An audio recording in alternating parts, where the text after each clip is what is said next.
বাংলাদেশের দ্বিতীয় বৃহত্তম শহর ও বন্দর নগরী চট্টগ্রামের ইতিহাস বেশ পুরনো। প্রাচীন ইতিহাস ঐতিহ্যের মধ্যে এই অঞ্চলের বেশ কয়েকটি মসজিদ উল্লেখযোগ্য।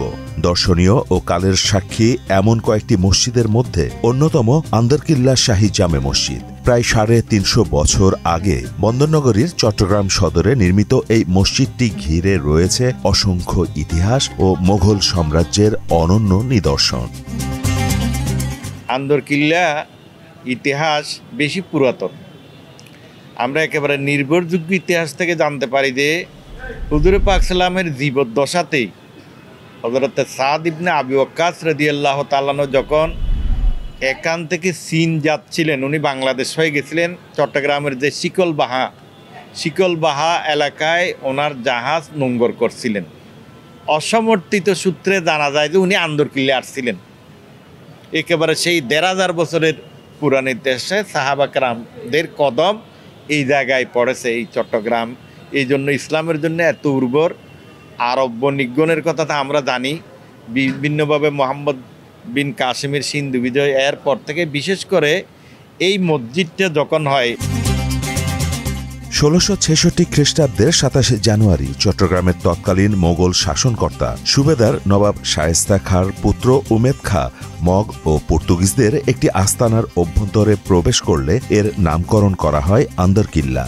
যুদ্ধ বিজয়ের স্মারক হিসেবে দিল্লির সম্রাট আওরঙ্গজেব চট্টগ্রামের নতুন নামকরণ করেন ইসলামাবাদ। তারই নির্দেশে চট্টগ্রাম বিজয়ের মোগল স্মারক চিহ্ন হিসেবে শায়েস্তা খাঁ 1667 সালে আন্দরকিল্লা শাহী জামে মসজিদ নির্মাণ করেন। এটা তো নবাবী আমলের মসজিদ। 1078 হিজরিতে এই মসজিদ নির্মিত হয়। ওই ফার্সিতে কবিতে লেখা আছে। আপনারা প্রথম এখানে যে ওই আমলের আল্লাহর দিনদার বান্দা বাদশাহ এটা আল্লাহর কাজের প্রতি উদ্বুদ্ধ হয়ে এটা করেছেন। কাবায়ে সানি বলা হয়, লেখা আছে ফার্সিতে কাবায়ে সানি।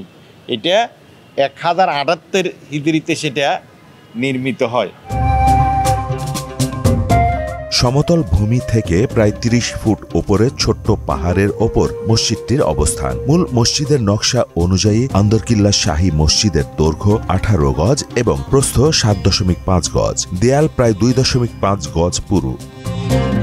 মসজিদের 4টি অষ্টাভুজাকৃতির গম্বুজগুলোর মধ্যে পেছন দিকের 2টি এখনও বিদ্যমান রয়েছে। মসজিদটির পূর্বে 3টি, উত্তর এবং দক্ষিণে একটি করে মোট 5টি প্রবেশদ্বার রয়েছে। মসজিদটিতে 3টি মেহরাব থাকলেও সাধারণত মাঝের সর্ববৃহৎ মেহরাবটি বর্তমানে ব্যবহৃত হচ্ছে।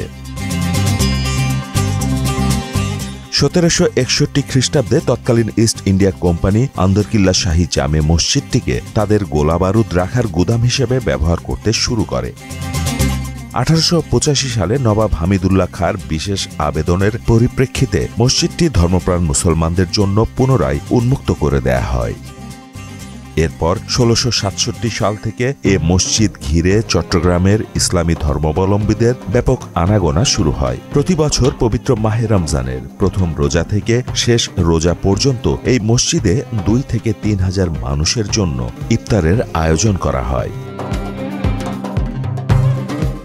ইফতার আয়োজনে অংশ নিতে বিভিন্ন অঞ্চল থেকে ছুটে আসেন শত শত মানুষ, এমনকি হিন্দু ধর্মাবলম্বীরাও ইফতারে শরিক হন।